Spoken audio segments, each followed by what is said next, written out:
14절로부터 20절까지 말씀을 중심으로 해서 모든 쓸 것을 채우시리라. 뭘 채우시리라? 모든 쓸 것을 채우시리라.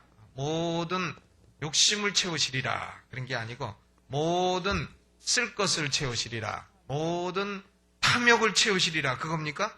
아니고 모든 필요를 채우시리라. 모든 필요, 쓸 것을 채워주신다. 헌금에 관한 설교를 하려면 벌써 딱 시험 받으려고 결심하는 분들이 있어요. 아이고 오늘 또 돈 얘기야. 목사는 언제나 돈만 얘기해. 이런 분들 계신데 이건 제가 돈 얘기를 일부러 하려고 해서 그런 게 아니고 지난주에 14절까지 설교이기 때문에 이번 주에 15절부터 하는 겁니다. 그래서 본문이 그렇게 되기 때문에 하는 거니까 그런지 아시기 바랍니다. 사실은 예수님은 돈에 관한 말씀을 많이 하셨습니다. 우리가 돈, 그것은 영적인 게 아니야 이렇게 생각할지는 몰라도 그렇지 않습니다. 예수님이 38개의 비유를 말씀하셨는데 그 가운데 16개의 비유가 돈에 관한 얘기입니다. 복음서에서는 돈에 관해서 228개의 귀절이 나오고 있습니다. 그러니까 복음서 10귀절 가운데 한 귀절은 돈에 연관된 말씀이라 이렇게 볼 수 있습니다. 성경 전체를 볼 때에도 기도에 관한 말씀이 500귀절, 믿음에 관한 말씀이 500귀절, 그런데 돈에 관한 말씀은 2000귀절입니다. 그러니까 믿음과 기도에 관한 거 합친 것보다도 2배나 더 많다. 이렇게 알 수가 있는 것입니다. 그러니까 성경은 우리 돈 사용에 관한 문제를 상당히 깊고 많이 다루고 있다 하는 걸 알 수 있습니다. 왜냐하면 돈과 인간의 마음이 서로 연관이 되어 있기 때문에 그렇습니다. 돈이 있는 곳에 뭐가 있다고요? 마음이 있느니라. 사람이 마음이 어디 있는가 하는 것을 알려면 그 사람이 돈을 어디다 쓰는가 하는 것을 알면 되는 겁니다. 이 성경 번역 가운데에서 라틴어로 구약 성경을 번역한 사람이 제롬이라고 하는 사람입니다. 제롬. 이 사람이 번역한 것이 라틴 벌게이트라고 하는 성경인데 라틴어 성경입니다. 그런데 이 제롬이라는 사람이 저기 안디옥 사막에 가서 수도 생활을 하다가 하루는 꿈을 꿨습니다. 꿈을 꿨는데 천국에 올라가니까 하나님께서 물으시는 겁니다. 내가 예수 제자냐? 너는 철학자냐? 물어보니까 제롬이 예, 저는 예수 제자입니다. 그러니까 하나님이 네가 무슨 예수 제자냐 이놈아. 너는 돈만 생기면 철학책만 사지 않느냐? 그러니까 너는 플라톤 제자다. 철학 제자다. 이런 얘기를 하고 깨어난 겁니다.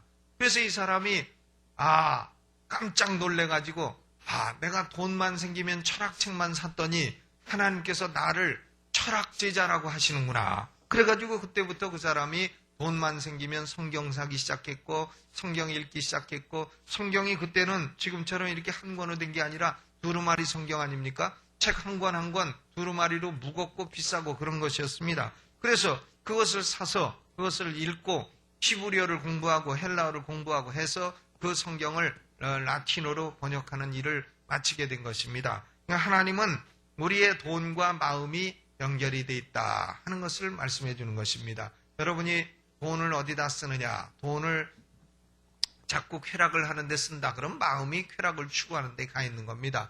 돈이 어디에 많이 쓰여지느냐 하는 것을 보면 그 사람 마음이 어디가 있는 거냐 하는 것을 알 수가 있습니다. 오늘 본문은 사실은 사도 바울이 빌립보 교인들에게 감사하는 내용입니다. 내가 감옥에 있어서 참 부족한 줄 알지만 나는 모든 것이 있고 다 풍족한데도 너희가 내게 에바브로디도 편으로 헌금을 이렇게 보내줬으니 나는 참 감사하다. 그리고 하나님이 이것을 향기로운 제물로 받으시고 하나님을 기쁘시게 한 거다. 그런 얘기 아닙니까? 그런데 바울은 단순히 감사하는 데서 그치지 않고 위대한 약속도 주고 있습니다. 그 약속이 19절입니다. 같이 읽어보시죠. 시작.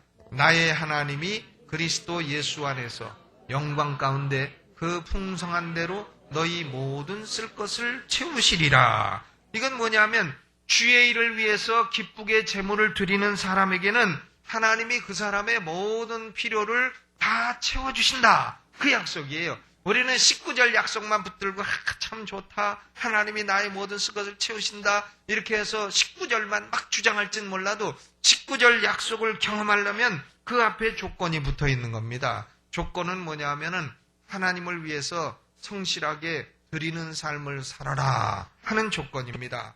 아멘. 하나님을 위해서 성실하게 드리는 삶을 살게 되면 하나님은 너희 모든 쓸 것을 채워주신다. 그 얘기입니다.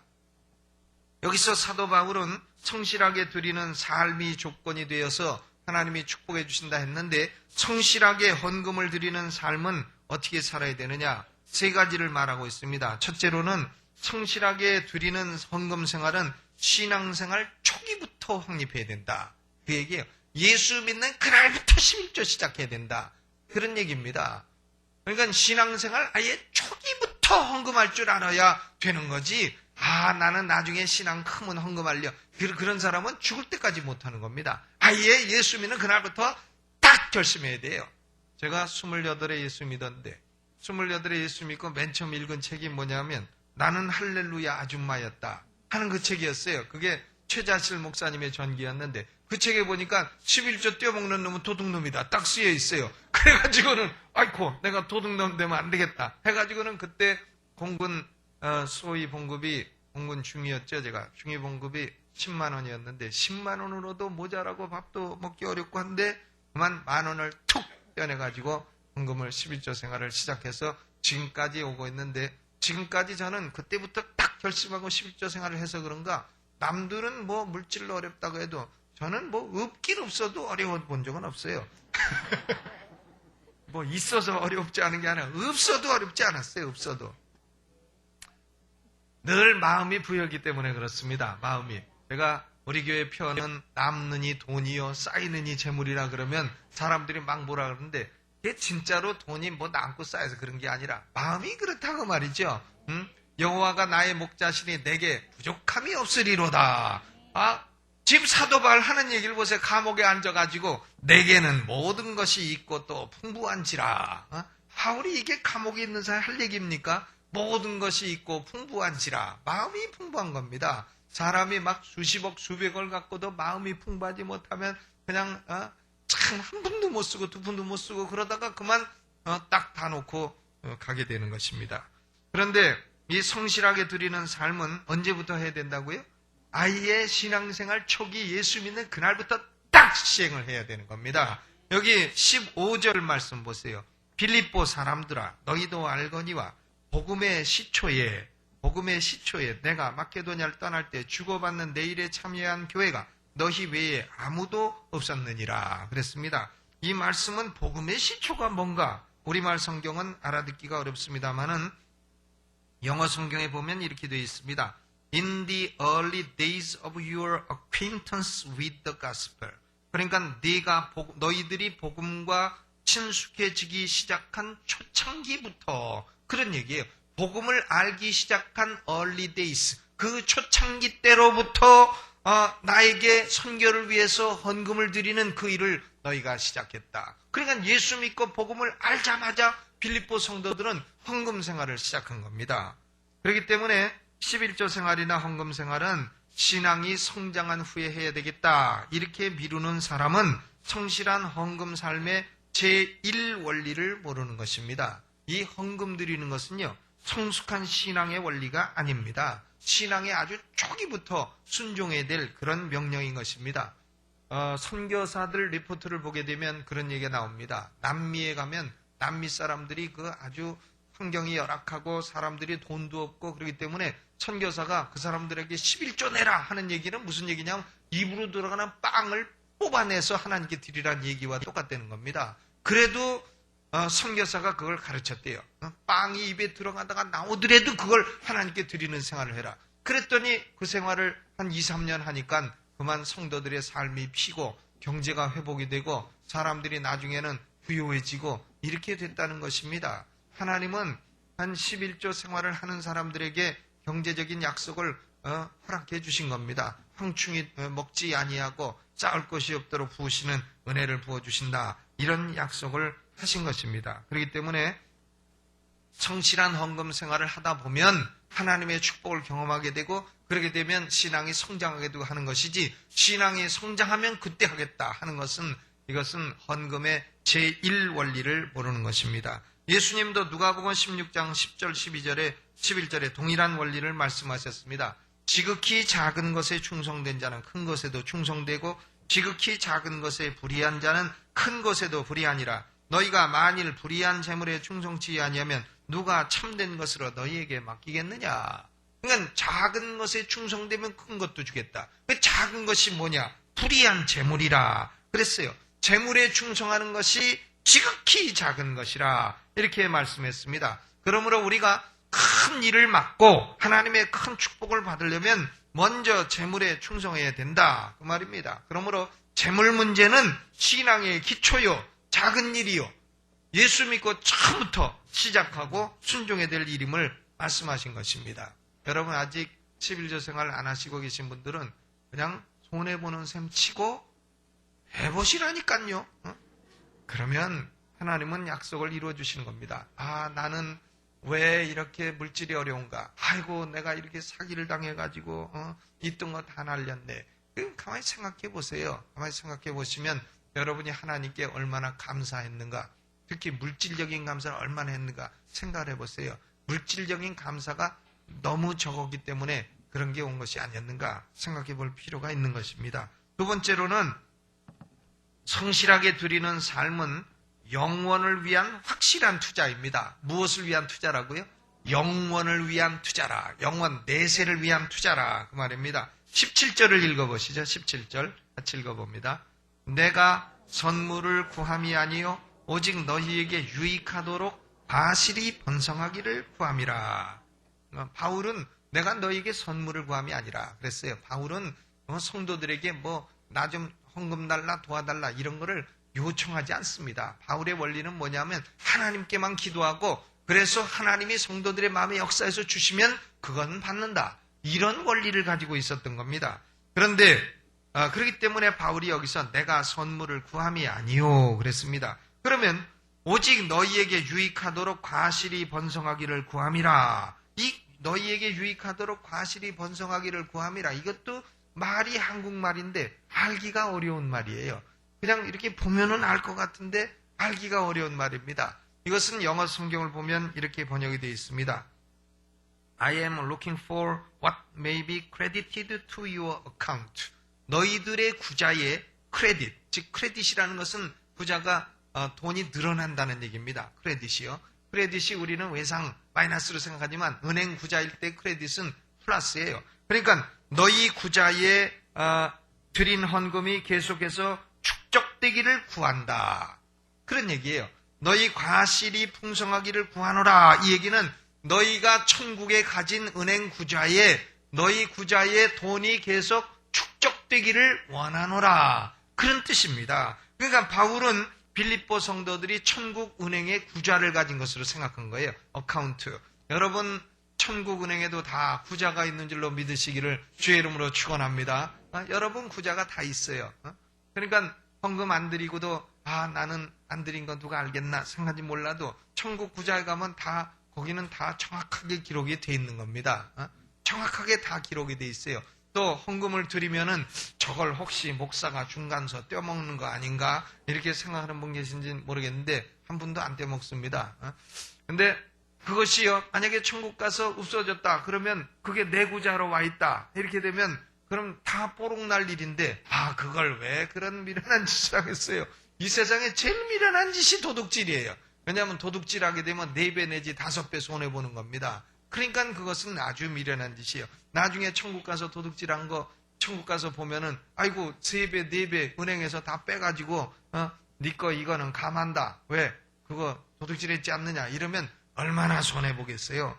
그런데 바울은 빌립보 성도들이 천국 은행에 구자를 가진 것으로 생각을 하고 선결을 위해서 주의 일을 위해서 드린 헌금은 문자 그대로 천국 은행의 잔고가 증가되는 것으로 그렇게 말을 한 것입니다. 그렇기 때문에 성실한 헌금은 영원을 위한 확실한 저축이다 하는 겁니다. 아멘. 참 우리가요 어떤 분은 제가 대전에 있을 때 보니까 돈이 그분이 수백억이 있는 분인데 그만 목암에 걸렸어요. 목암에 걸리니까는 라면도 못 잡수시고 국물도 못 넘기시고 그냥 수백억 한 분도 못 쓰시고 라면 1,000원이면 그냥 시커 먹는 라면도 못 잡수시고 그만 돌아가시고 그 아들이 이제 다 또 나눠서 갖고 하는데 최근에 보니까 그 아드님도 또 어디가 아파갖고 간 이렇게 수술했고 한다고 하니까 그 뭐 아프니까 음식도 못 먹고 돈 있어도 그거 정말 남의 돈이지 제 돈 아닙니다.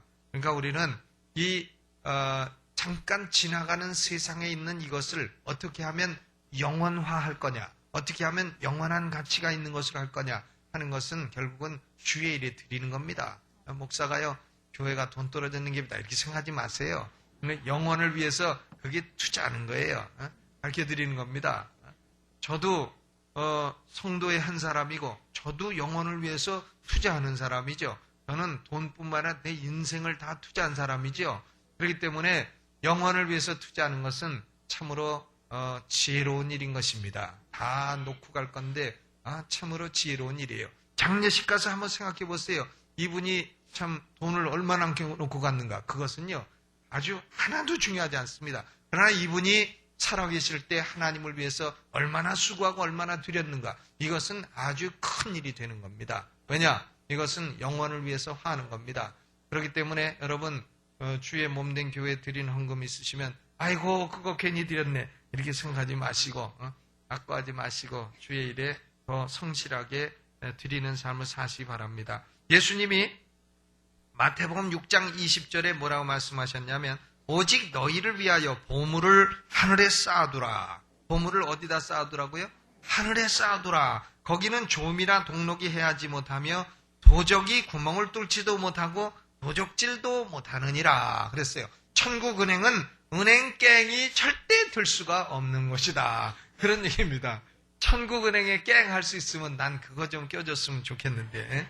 근데 천국은행에는 강도가 들 수가 없다 그랬어요. 그래서 예수님은 보물을 하늘에 쌓아두라. 누구를 위해서? 너희를 위해서. 오직 너희를 위해서 보물을 하늘에 쌓아두라. 그렇기 때문에 지금 여러분이 돈이 없으시면요, 울산의 김씨 아주머니를 생각하세요. 울산의 김씨 아주머니. 내가 참 하나님을 위해서 참 해외에 혹은 한국에 예배당 하나는 좀 지어봐야 되겠다. 이 소원을 좀 못 품습니까?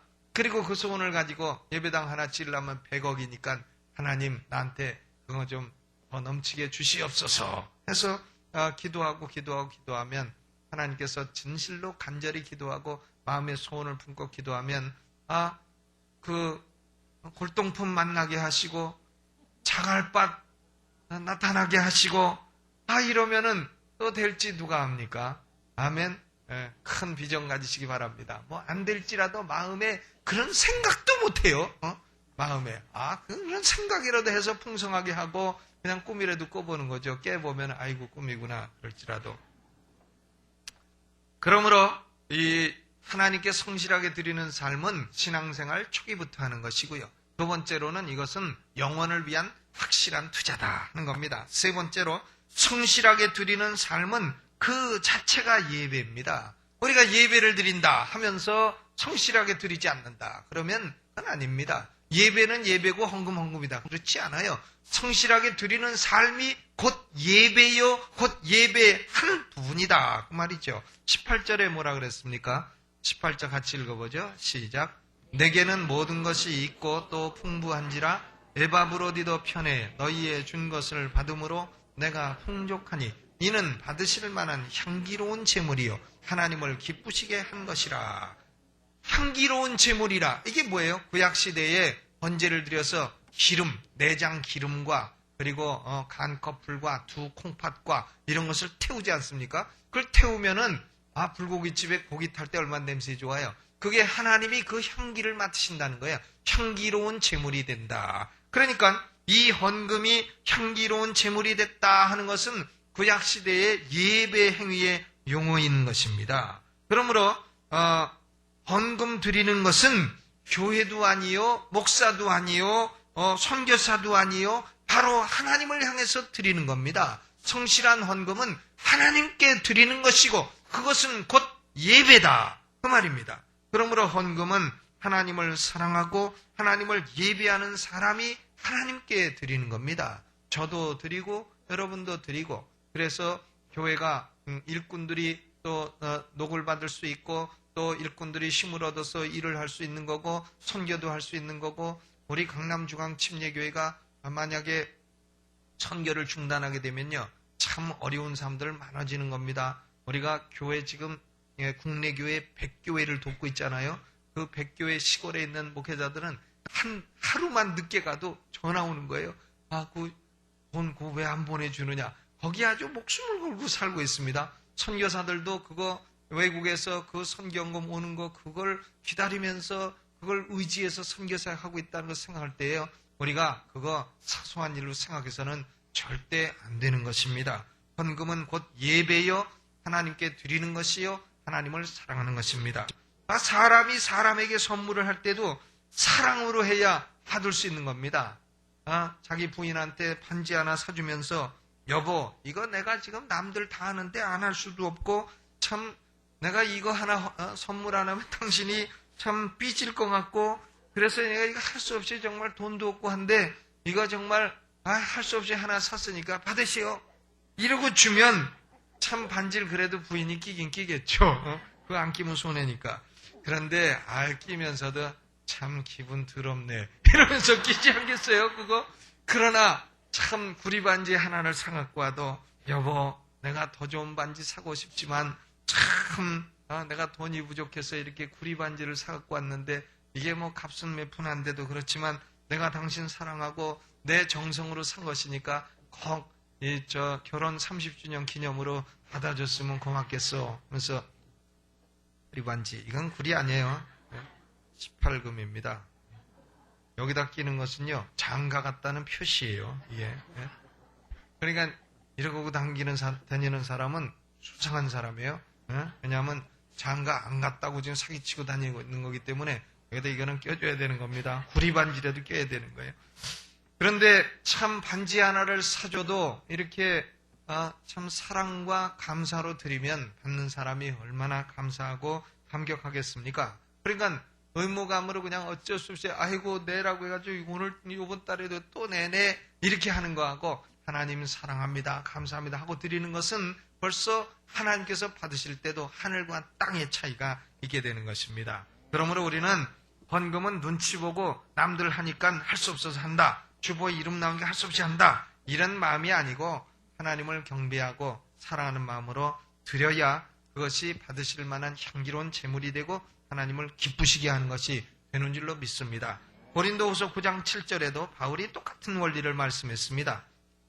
각각 그 마음에 정한 대로 할 것이요, 인색함으로나 억지로 하지 말지니 하나님은 즐겨내는 자를 사랑하시느니라. 하나님이 누굴 사랑하신다고요? 즐겨내는 자를 사랑하시느니라 그랬어요. 그러면 헌금은 신앙생활 초기부터 하라 하는 게 15절이고, 헌금은 이것이 천국 영원을 위한 투자다 하는 것이 17절이고, 헌금은 이것이 예배라 하는 것이 18절인데, 이렇게 하는 사람에게 약속이 뭐냐? 4장 19절이죠. 4장 19절 언제 읽어도 좋은 말씀. 다시 한번 읽어보죠. 시작. 나의 하나님이 그리스도 예수 안에서 영광 가운데 그 풍성한 대로 너희 모든 쓸 것을 채우시리라. 네, 이 말씀은 외워야 돼요. 이게 빌립보서 몇 장 몇 절이냐? 그것도 외워야 돼요. 419. 419니까 외우기도 쉽잖아요. 516가 아니다. 419다. 419.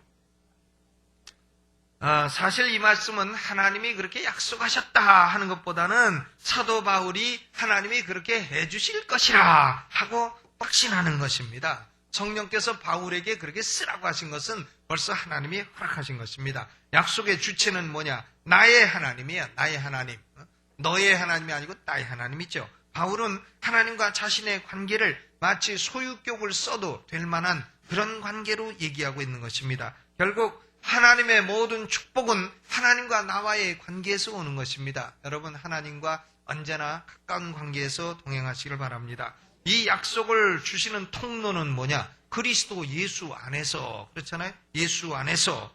예수 그리스도를 통해서 하나님이 주시는 거지, 예수 그리스도 바깥에서 주시는 것은 아니다 그 말이에요. 약속의 내용은 뭐냐? 너희 모든 쓸 것을 채우시리라. 너희가 필요한 게 있으면 그거 다 채워주시겠다. 얼마나 감사합니까? 이건 하나님이 우리한테 백지수표를 주신 것과 똑같습니다. 그냥 너 필요한 대로 쓰고 싶은 대로 써라 이거죠. 제가 2주 전에 인천지방에 연합집회 가서 설교를 했는데 그 한 목사님이요, 지방의 목회자 전체를 대접하면서 자랑을 합니다. 크레딧 카드 하나를 딱 꺼내더니 자랑을 하는 거예요. 뭐라고 자랑을 하냐면 이 크레딧 카드는 우리 교회 집사님이 나한테 맡겨줬는데 목사님들 접대할 때에 마음대로 쓰고 영수증만 갖고 오라고 이 카드를 아예 딱 맡겨줬다. 그러면서 카드 갖고 막 자랑을 하고 사기는 감자탕. 감자탕 5,000원짜리. 그걸 사서 아주 잘 먹었는데요. 아주 잘 먹었습니다. 근데 참 목사님이 그 성도의 크레딧 카드를 가지고 비싼 거 사줄 수 있겠어요? 그냥 5,000원짜리도 감사하죠. 짜장면 사준 게 너무나 감사하죠.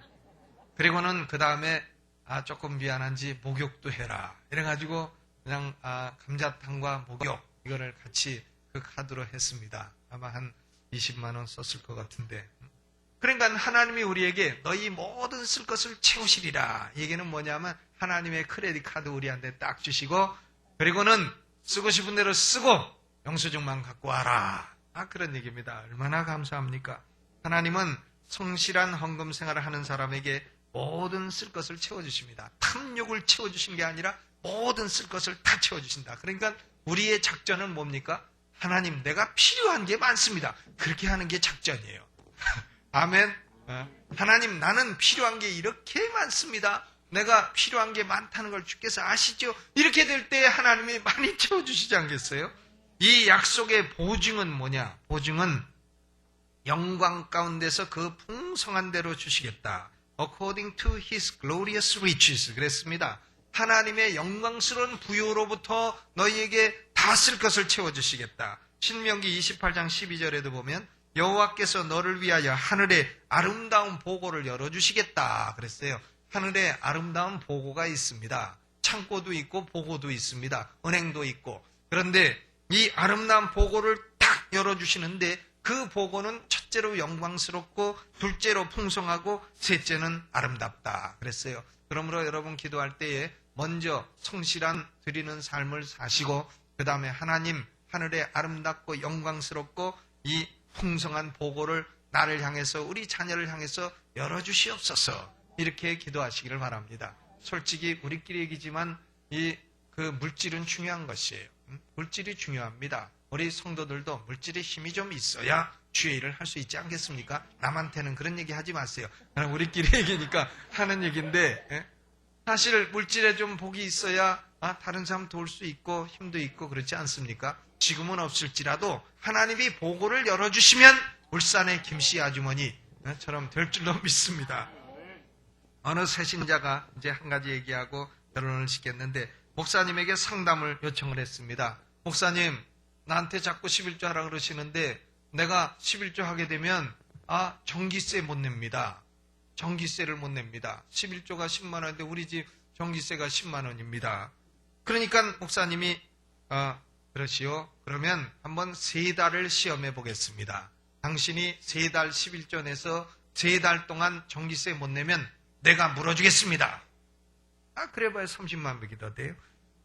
그러면 그 새신자 그러세요? 그러면 목사님 내가 11조를 시작해 보겠습니다. 그러니까 목사님이 하는 얘기가 여보시오. 당신은 인간이 한 말도 그렇게 믿고 11조를 한다고 하면서 전능하신 하나님이 하신 말씀을 못 믿소? 이렇게 해서 꾸짖고 11조를 하겠다는 확인이 안 된 그런 얘기가 있는 것입니다. 결국은 성실하게 드리는 삶은 믿음의 문제입니다. 여러분, 저는 하나님의 이 말씀은 신실한 말씀이요. 이 말씀을 믿고 순종하는 사람에게 그대로 이루어주시는 복된 말씀이라고 믿습니다. 여러분 향해서 하늘에 아름답고 영광스러운 보고가 열려지시기를 주님의 이름으로 축원합니다. 기도하겠습니다. 하나님 우리 아버지 감사하고 고맙습니다. 우리 성도들이 성실하게 헌금을 드리는 삶을 살게 하신 것을 감사합니다. 우리 강남중앙침례를 바라보고 있는 선교사님들 얼마나 많으며 우리 강남중앙침례를 바라보고 있는 우리 개척교회들이 얼마나 많습니까? 우리 하나님 아버지여, 우리가 성실하게 드리는 삶을 살 때에 하나님은 하늘 보고를 열어주시고 우리의 모든 쓸 것을 채워주시고 우리에게 백지수표를 허락하시는 줄로 믿습니다. 우리 성도들에게 하나님 아버지여 울산의 김씨 아주머니 같은 그런 비전을 주옵시고 하나님 그런 꿈도 주옵시고 아버지여 그런 축복도 허락하여 주셔서 우리 교회가 예배당도 아름답게 짓게 하여 주옵시고 하나님 앞에 영광 돌리며 크게 세계를 향하여 깃발을 휘날리며 복음의 깃발을 휘날리는 아버지여 선교하는 교회가 되게 하여 주옵소서. 우리 성도들의 삶과 가정과 생업을 크게 축복하시기를 원하옵고 예수님의 이름으로 감사하며 기도하옵나이다. 아멘.